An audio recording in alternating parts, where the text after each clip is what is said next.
Hypothalamic vasopressin-producing tumors, often inappropriate diuresis but occasionally Cushing disease.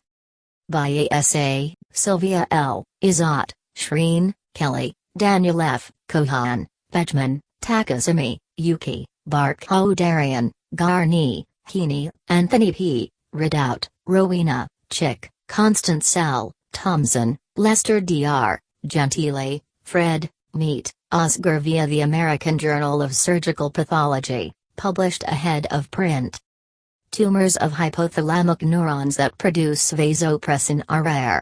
We retrieved all cases of vasopressin-positive tumors in the cellular region from the database of the Department of Pathology. 5 cases fulfilled the selection criteria, representing the first series of such tumors. Clinical, radiologic, and pathologic features were reviewed. 4 tumors classified as neurocytomas were identified in 3 females and 1 male patient. The ages at onset of symptoms ranged from 17 to 40 years. All were large ciliar masses with supraciliar extension and/or invasion of the paraciliar sinuses. 3 patients had the syndrome of inappropriate antidiuresis. In one of these, a 6-year history was initially considered to be idiopathic.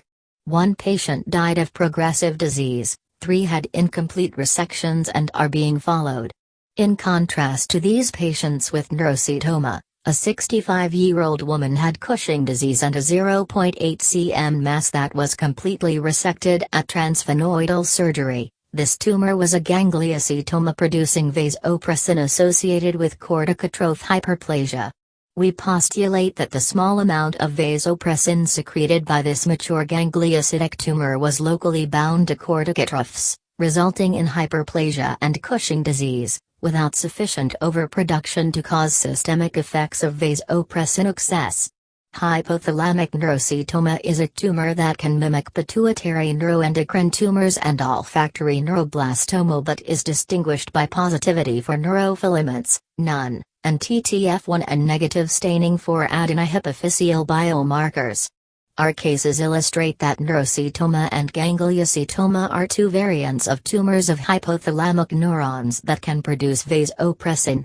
The morphologic and proliferative features of these 2 tumor types represent 2 ends of a spectrum. Their function also can result in divergent clinical manifestations, one characterized by a reduced urine output and the other by the more insidious features of glucocorticoid excess.